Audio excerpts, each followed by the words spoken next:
physically and mentally I can compete with those guys well, but I think, you know, the gaps are in my quality of squash. I still think I've got a lot of work to do to get up to that kind of quality, but you know, long term at 26 and 9 in the world, you know, I'd like to see, you know, getting towards the top end. And when you're playing a match, you're on your own, and it's going to be, you know, like last night, there's going to be a lot of times where it's not looking great for a lot of it, and you need to have been to that place 1,000 times before in training and know that you can back it up. So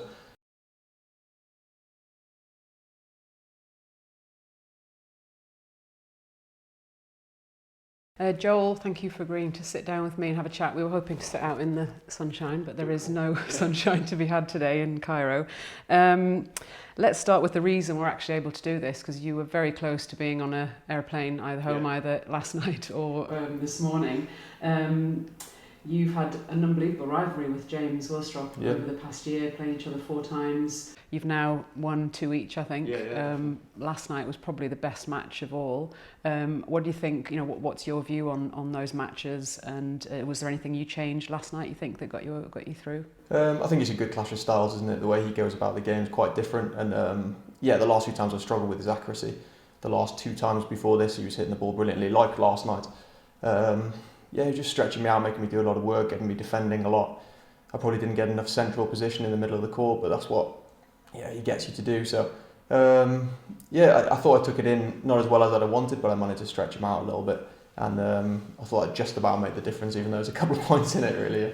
Got a bit more work into him. Watching it looked like when it got really close towards the end, you started to attack the front a little bit more. Was that sensing that he was starting to get tired? I could feel him dropping off, but you know, it's so dangerous, isn't it? I tried to work him up there with a few boasts, and then suddenly, you know, if you give him any angle and it sits up a little bit, he's then hurting you off it. So it's very risky to do that. So he makes you very uncomfortable when you're taking it in, but then you don't want to just rely on, you know, hitting the ball to the back. So yeah, I had to sort of step up and back yourself to hit those winners, because that's what you practice it for, and that's what you know, you have to do that at some stage. So yeah, I took them on and it worked. Yeah, towards the end, definitely. Now we can't mention that match without talking about the dives, the triple dive, which is just all over Instagram this morning. I don't know if you've had a look. You're not on Instagram. Yeah, just recently. Yeah. Okay, so you've obviously watched it back and seen all the reactions. I mean, I just find it fascinating that impulse to do that. I'm assuming it's not something that you do in practice. No, not very often. No. And what's your view on that? Do you enjoy the attention that gets? Yeah, it's good. It's, you know, I enjoy the physical side of the game. You know, a lot of the strength work goes into that. You know, it takes a lot of, you know, you have to be in good shape to be able to back that up and then play rallies again. So yeah, I just enjoyed it. It's not something I think about really. It was just sort of like just instinct. I got caught flat-footed, and it was one of those where it's running away from you, and you're just surviving at that stage. So yeah, it was good fun. I enjoyed it. And because I remember Noor Al-Tayeb, when she was diving quite a lot, she picked up an injury. Is it something that you sort of try and tell yourself afterwards, okay, I need to maybe not do that, because it does obviously give you a higher risk of just maybe landing badly? Or yeah, I mean, long term, it's not a great thing to be doing every match. It's, you know, and it's not a good sign of your squash. And you know, you're obviously getting out of position too much if you're relying on that. I realise that, but at the same time, I think, you know, it's just desperation, and you know, I ended up nicking the match 11-9 in the 5th. You know, one of those dives makes a difference, doesn't it? So I like that side of the sport, and just that sort of high adrenaline, and just, you know, just reacting and getting a good ball back. Yeah, I do enjoy that side of it, although I don't want to, you know, have to rely on that to win matches every time. And talking about that side of things, can we talk a little bit about your training setup? Obviously, you enjoy the physical side of the game. I know you do a lot of work. You must have an incredible work ethic in terms of the strength and conditioning. I know you used to work with Rob Owen, but you don't have a coach at the minute. Is that right? No, I do a bit of work with a few people I've seen over the last years. You know, John Tay I've done work with for a few years, but not in a setup where I've been seeing someone every day kind of thing. You know, I do a lot of my training with Miles Jenkins, and we do a lot of hard physical work, a lot of hard running and on-court stuff. So I'm enjoying not, you know, being in one particular setup at the moment, and doing, you know, trying to work on what I want to do. And yeah, I feel like I'm playing well and improving, so I'm enjoying that for the time being. If I feel like I reach a ceiling where I'm not improving and I'm running out of ideas or not enjoying it, then yeah, I'll definitely change and try and see someone else. But so yeah, just haven't found the right fit for now. But it's not something that you're saying I'm not going to work with a coach. Yeah, I'm open to work with someone different at some stage, but I'm sort of enjoying what I'm doing right now. I've been involved with coaches for, you know, the last few years, and done, you know, had that side of it, and I'm enjoying not seeing it at the moment. So yeah, it's and I feel like I'm playing well as a result of it. Yeah, certainly over the last 2 seasons, you know, moved up from 40 to sort of 9 now, so I feel like it's, the result of that is working quite well, so I'm enjoying it. And you've obviously built up quite a good knowledge of the strength conditioning side of things. Where's that come from? Because it's so sports science based now, what the players are doing. I've worked with some good S&C coaches as well. Rob Norman was someone I did a bit with over the last couple of years, but I think it's interest as well. I like a lot of the, I watch a lot of it, I follow a lot of it, so I quite like I quite like doing it, even if I wasn't playing squash. I think I would do something more in that field probably. It's just something that interests me, so I enjoy doing it, and it's, there's a lot of good crossover for squash as well. Yeah. So in comparison to some of the other players, you are a little bit of an enigma in that you're not massively present on social media. You're not working with a specific coach at the minute. You don't have a set base. That that in comms we talk about. We don't really know what you're doing on a day-to-day basis. Is that just happened, or is that actually the way that you prefer it? I definitely prefer it to be like that. I think that was something I've thought about, and that's the way I've gone about it over the last couple of years. I recognise you probably need to have a bit more presence on social media. I recognise that as something that needs to be done now for sure. But I also quite like just doing my own thing, and I've got my own ideas about what I'm trying to work on and improve. So I'm enjoying going about it my own way. I've got people around me who I rate their opinions on what I'm doing, and I'm enjoying trying to play in the way I want to. So I'm enjoying not having a coach in that sense, or not people knowing exactly what you're doing all the time. I quite like that side of it. And then you can, I recognise that as being a bad thing as well at the same time, because you need to be a bit more active and things like that. I recognise that. Yeah, well, as long as you stay open to people being able to help you as well. But I quite like the fact that you're not big on social media. Just makes it a bit different. Yeah, some people do like that side to it, and I just quite like doing my own training and doing my own thing quite a lot of the time. Yeah. But have you always had that sort of level of discipline and self-motivation that you don't need someone there day to day telling you what to do, putting you through your paces?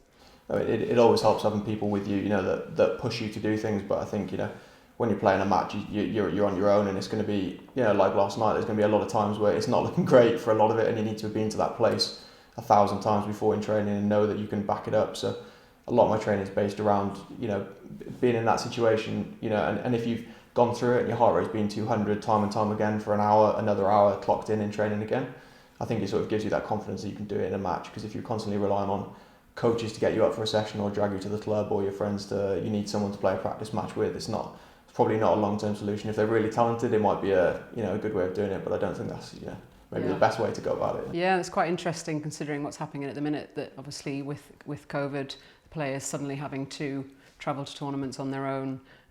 Some of the players, the younger ones, aren't used to that. Yeah. They've always had either a team or at least one other person with them in their corner. So does that maybe give you a little bit of an advantage, that you're perfectly happy to just function on your own and do your own thing? And in that sense, it doesn't make a massive difference for me. I speak to people. It's not that I don't take advice from people, but I also think that's very important. You have to sort of embrace that. You have to thrive being on your own if you're doing this kind of sport, because you have to be making decisions on your own during the match. So you can't rely on someone else telling you what to do, and I might get it wrong as well, but I think it's important to if you don't go through that on your own, you're never going to be able to be a top player, I don't think so.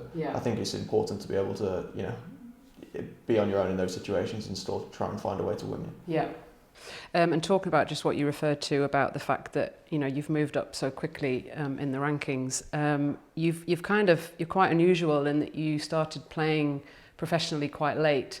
Certainly, I mean, there are other players that have done that, but certainly in comparison with other top 10 players, that the Egyptians, some of them have been full-time on tour since they were young teenagers.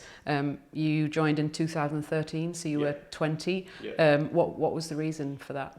I was just sort of late behind. I played squash as well as other things, and I started at university, so that was when I was 20. So I ended up stopping studying, and then went. I wanted to do it full time. Wanted to see what I could do and see if I could improve, because I was enjoying it and playing. I was getting better quickly and training hard, so I wanted to see what I could do. But a lot of the other guys have been winning British Junior Opens and World Junior Championships at 18, 19, and I wasn't playing a particularly high level at that stage. So I've only just got into the top 10 recently. I was 52 3 years ago, so I still think I've still got a lot to learn, and I'm still experiencing the glass court matches, and getting to the later stages isn't something I've done before. So I'm still adjusting to that, and I think I've got a lot of improvement with my quality of squash. That's still the biggest aim, and that's still what the focus is about. But I'm just sort of trying to catch up at this stage. So that sort of forced you to continually sort of play catch up. which you've done incredibly well. But if you look at, you know, some of your contemporaries, I looked at Faris Suzuki, I think Abu Agar, similar ages to you. They were sort of breaking into the top 20, I think, at the point where you were just moving into sort of top 100, really. Exactly. Do you think there's been some benefits to that as well, because you've been able to sort of take on that underdog role? There's been maybe less pressure, you know, those players that have won maybe world championships as juniors, you know, they're expected to go on and break into the top 20 and then into top 10 and then, you know, be top players. Do you think that's benefited you in some ways? Potentially, yeah. I think it's just encouraged that kind of work ethic, because you're always chasing, you're always behind, so you're always, you know, you're seeing those guys up there, you know, when you're not even 120 in the world and they're top 10 already kind of thing. So it's always encouraged that I've got a lot of work to do, and to catch up with those guys is going to be hard. So I think that's, if anything, has just encouraged me. Every single event, every tournament, you know, you've got to get up there if you want to do it, and it puts that extra bit of pressure on you. So, you know, I put that pressure on myself to want to do that, and I want to be able to compete at that level. So I don't think it takes the pressure off, because, you know, your expectations are high. You know, if you've you know, trained like you have done going into it, you know, you put a lot of pressure on yourself to perform then. So it's a little bit different, but yeah, I think it creates that hunger definitely to get up there. So there's still innate pressure, but maybe less from outside. Yeah. Now, the other thing that sort of sets maybe yourself, Paul Cole, a little bit apart is just the way you play the game in comparison to a lot of the other top 10 players who are, a lot of them are Egyptian, a lot of them are very, very attacking in different ways, but still they play a really front court based game. Is that something that you look at and try to find those elements in your game, but at the same time, obviously wanting to stick with your strength? Where's that balance, do you think, between playing to your own strengths and still trying to take something away from the players that you're competing against? I think you can see the pace has changed completely. There's a lot more exchanges going on into the front corners. So yeah, the game does change in that way, but I think it was like, you know, James showed last night, if you're hitting, I wouldn't say that's a front court based game. It's still a very effective game of squash, but it's through accuracy, and that's traditional. You know, he does creative things, and you've got the triple fakes and those kind of things, but that's not the majority of what's happening. Those are the exciting additions, but he's basing his game around gluing the ball to the back of the court and then, you know, very, very accurate into the front corner. So I still think that's the best way to play with, you know, with pace and with physicality. If that would be the model I'd probably choose to go from, because there's a lot more crossover from that to where I'm trying to play, rather than, you know, those guys have been playing in a certain way since they were 10, so they'd be, you know, that's what is a complete shift. There's a complete mindset shift to play like that.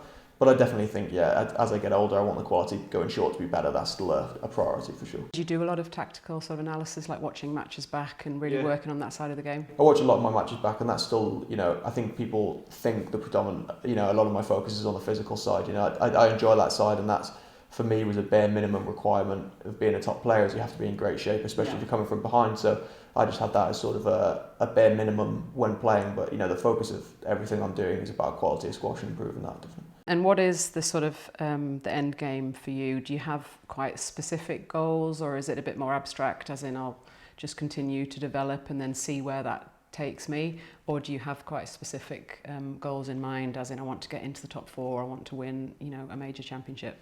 I think at this stage, you know, it's obvious you'd want to get to the top of the rankings and you want to win big tournaments, but I wouldn't put a time frame on it in the next period of time. I recognise there's quality players, and they're at their peak at 30, 32, you know, they're 5 years older than me potentially, and that's when people tend to be at their best. So I still think I've got a lot of work to do to get up to that kind of quality, but, you know, long term at 26 and 9 in the world, you know, I'd like to see, you know, getting towards the top end and, you know, trying to win major tournaments and get to the top of the rankings, definitely. And where do you think those differences, what will those margins be that'll get you that extra step now from where you are? I think it's reading the game better. I think, you know, it's tactical. I think physically and mentally I can compete with those guys well, but I think, you know, the gaps are in my quality of squash, and I think it's, you know, the touches off your feet, it's the use of height, it's switching the play, it's recognising patterns earlier. And I think that comes with experience and hitting thousands and thousands more balls probably. Over the next 5 years, which is it's repetition is boring, as you probably know with James, but it's that is what makes the difference. You know, he's incredibly talented as well, but there's also that attention to detail with his hitting over and over again, you know, every day. So I think that's what, you know, my plan is to do over the next couple of years. Yeah, and do you have certain players that you look at and think that's kind of what I would like to model myself on, the way they play the game? Or, you know, Ali's probably separating himself in the way he plays squash at the moment. I think his movement with his swing timing and things, everything's flowing so well at the moment.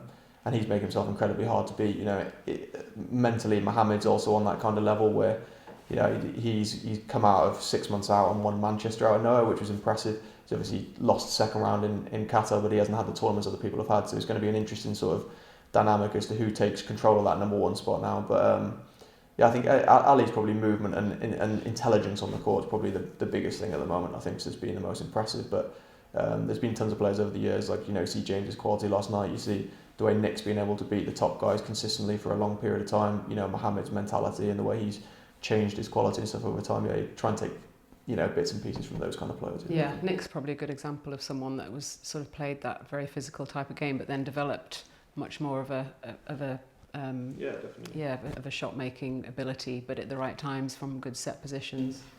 Yeah, exactly. And I think he's another example of, you know, the quality to the back, opening up the front corners. It wasn't just, you know, flying into the front corners and opening the court out, you know, without purpose, but he developed, you know, not only playing at pace, but then he switched with the height as well as anyone. You know, he's well known for the lob by the end of his career, which wouldn't have been associated with him at the start, you know, and he ended up having big threats across the middle, and he had traps that he set on, you know, all over the court. And, you know, he thought a huge amount about the game. You know, every single match was, you know, he's putting something tactically together. You know, and that was impressive. And he beat all the top Egyptian guys for years, didn't he? And had a long period of time at, you know, world number one and 3 top champions. So I think he's a great example of, what can be done. Yeah, brilliant. Well, thank you so much for sitting down with us, and it's very insightful. And good luck in that quarterfinal tonight. We look forward to watching. Cheers.